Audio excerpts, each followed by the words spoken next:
Hello and welcome into this week's episode of Stick to Sports. I'm Luke Owens. And I'm Matt Watling. Today, the Patriots are frauds, so is Michigan football, and the Mets are rich. Roll it.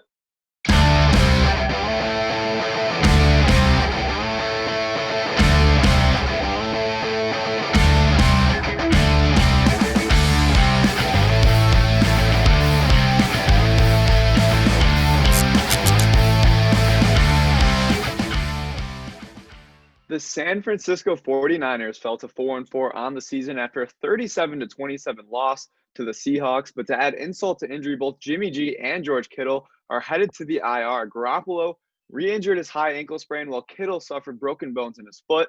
Both will miss at least 3 weeks. That looks like it could be more like 6.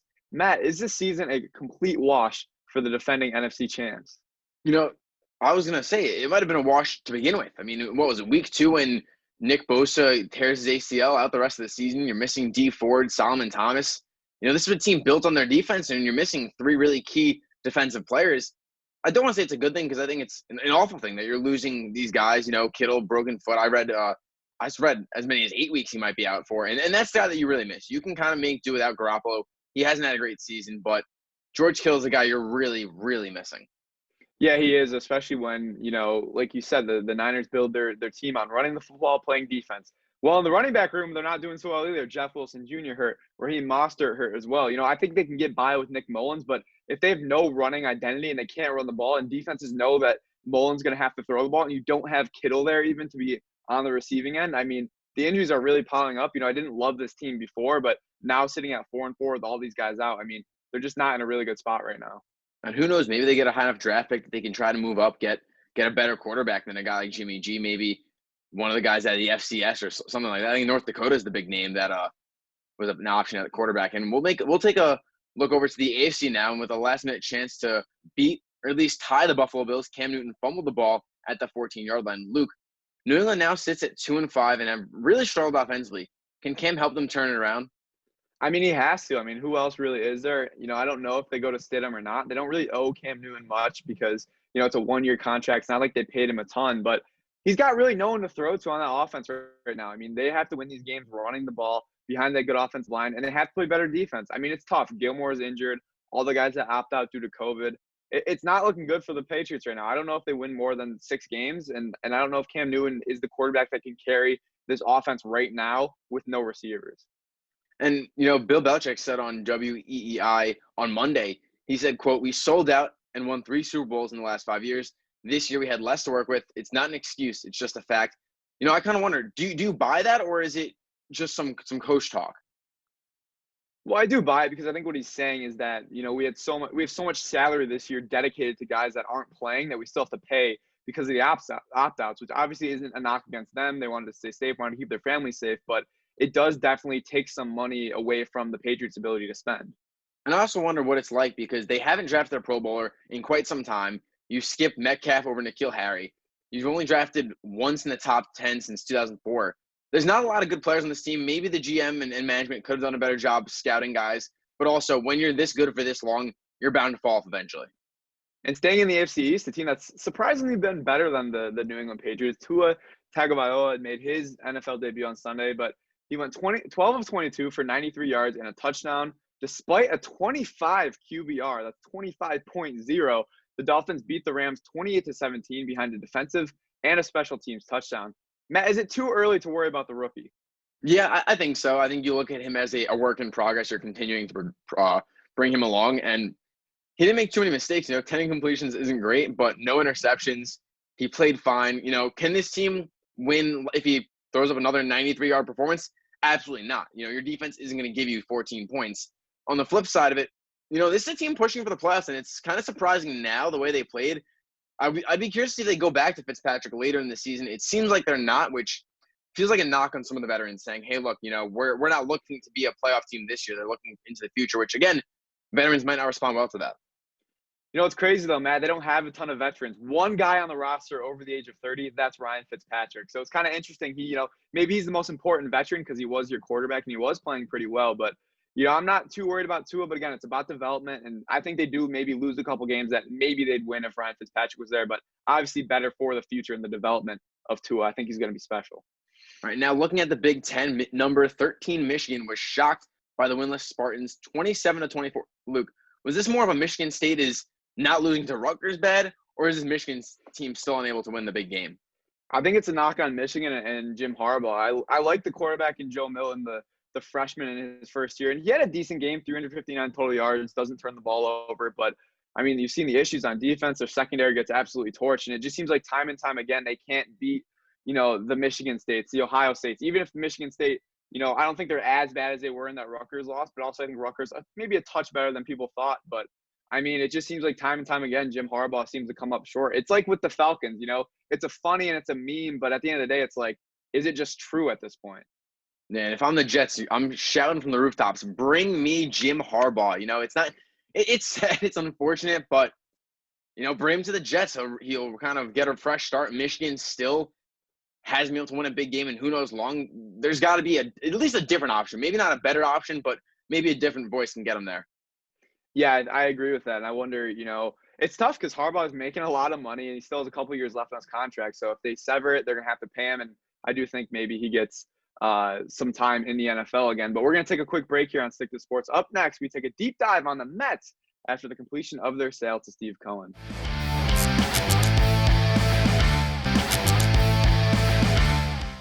Welcome back to Stick to Sports. As we jump into Big Talk, the Pittsburgh Steelers defeated the Baltimore Ravens 28-24 on Sunday. Big Ben finished 21 for 32 with 182 yards and 2 touchdowns, while the Steelers defense made some big stops down the stretch. Matt, what do you like about this undefeated Steelers team?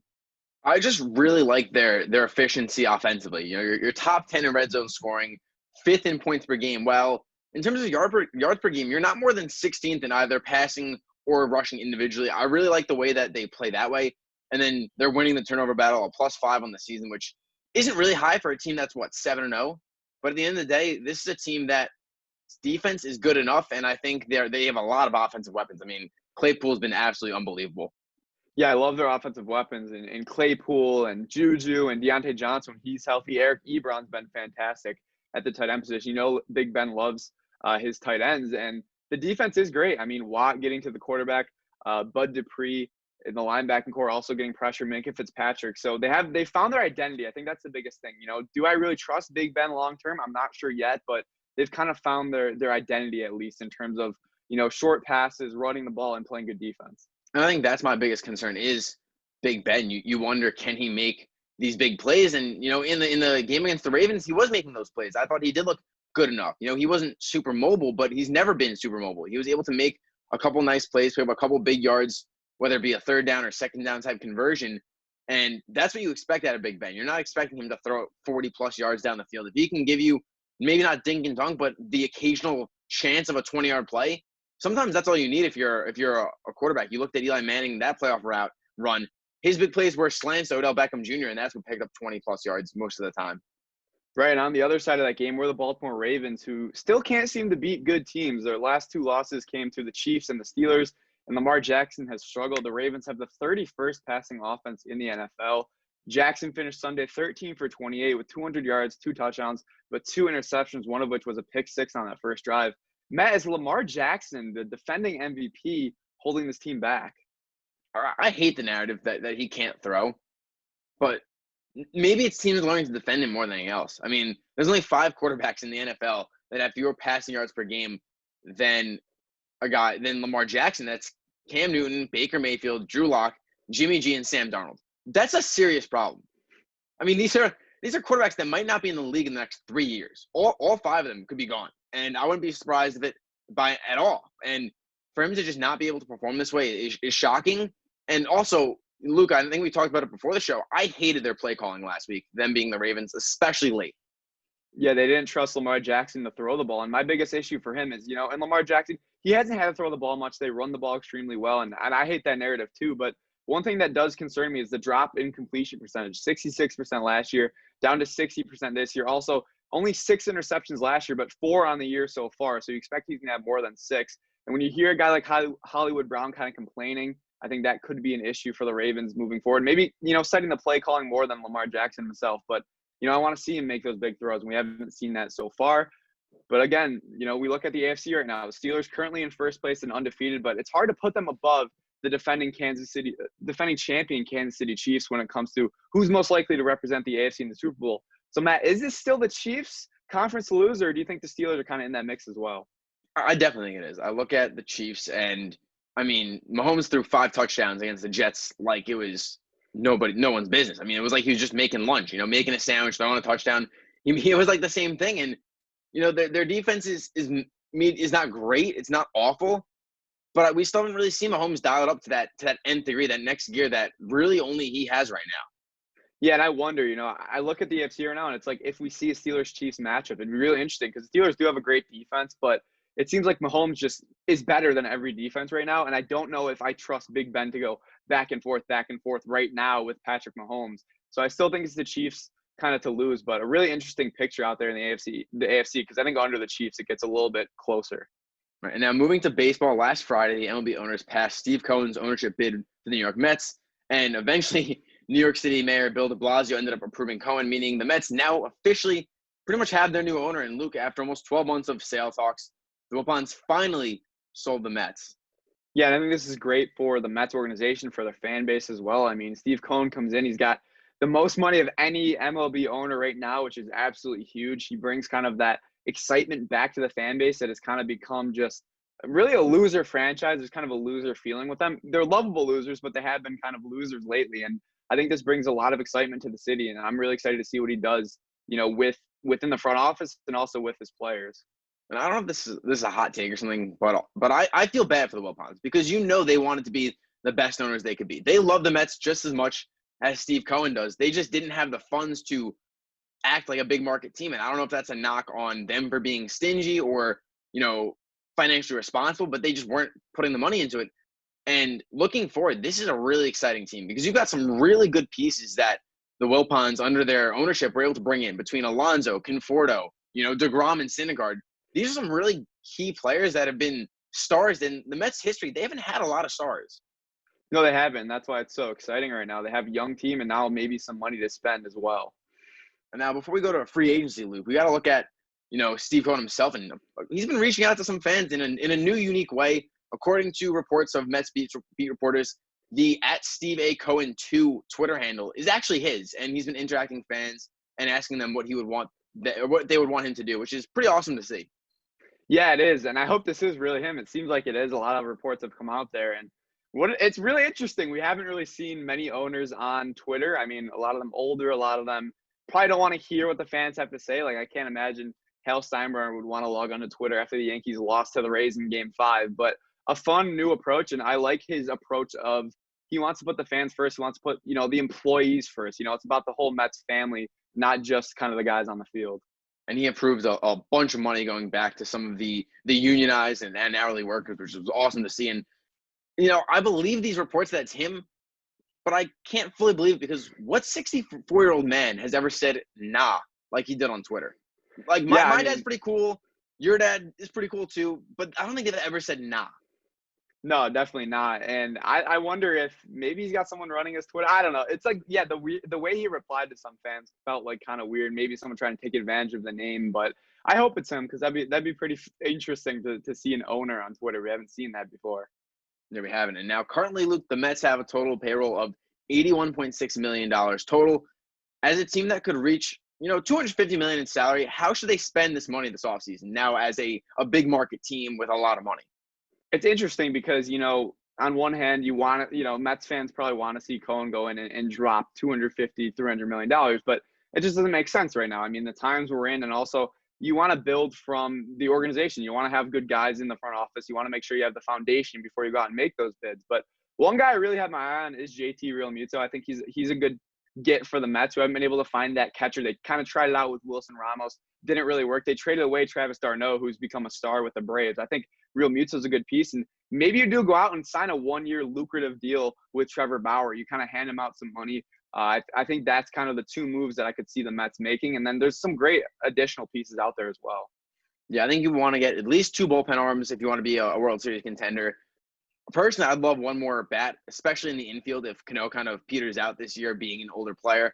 And then you got to re-sign Marcus Stroman. Probably you want another third kind of starting pitcher, and then you'd also want to round it out with a 4 and a 5, whether that's internally or not. I think James Paxton could be a good option, or even Charlie Morton, who wasn't picked up by the Rays. Yeah, I really like James Paxton as a potential there in that rotation. Could be a sneaky good sign for the Mets. And we'll take a quick break, but when we come back, Luke, you'll be joined by Zach Malamud to talk about some of the craziest plays and craziest stories, really, from the weekend. Don't go anywhere. You're watching Stick to Sports on WTOP 10.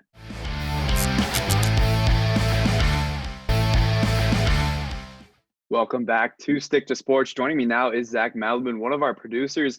And Zach, what stories do you have for us tonight? The Colts leap to 5-2 on the year after their 41-21 win against the Lions on Sunday. But the highlight of the win wasn't just the touchdowns. It was the touchdown celebrations. Colts running back Nyheim Hines had 2 receiving touchdowns on the day, and for each one, he celebrated with a cartwheel into a wild backflip.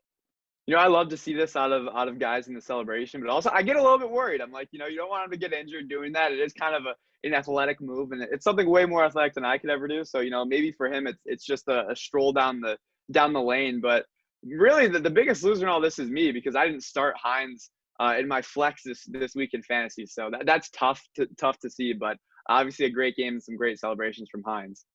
Yeah, and it definitely wins my vote for celebration of the year. I've never seen something like this. And he did it twice, not just once, but twice. But even Simone Biles was on Twitter talking about these backflips. And the Colts are really under the radar at 5-2 on the year right now.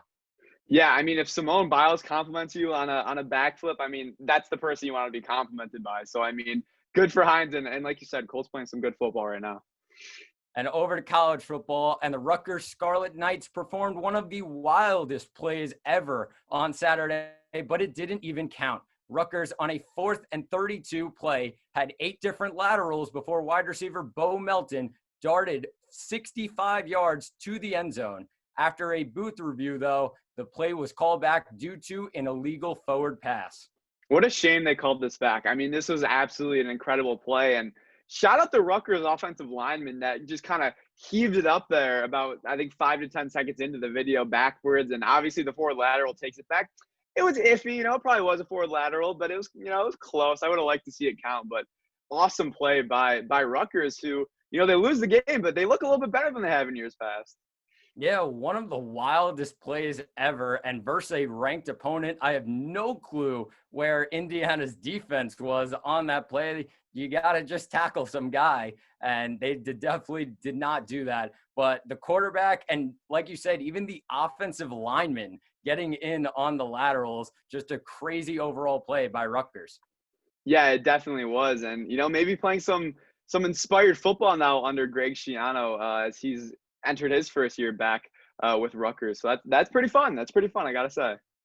And back over to the NFL. And on Sunday, New York Jets linebacker Avery Williamson was traded with a 7th-round pick to the Steelers in exchange for a 5th-round pick.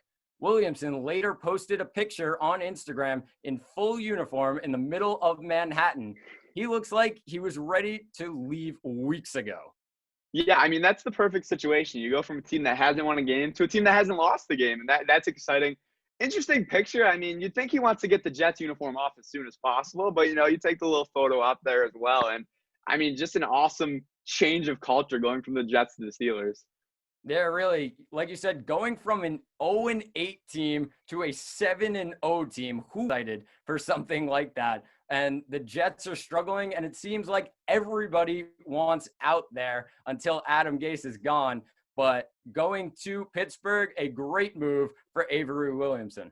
Yeah, definitely. And we'll see, if the Jets continue to sell right now, it seems like everyone is on the trade block, and that will be an interesting story to watch. But that's all the time we have for your segment. Zach, thanks for coming on. And we're going to take a quick break here on Stick to Sports. When we come back, Matt and I will go through our best bets and what to watch for. Don't go anywhere. You're watching Stick to Sports right here on WTOP 10.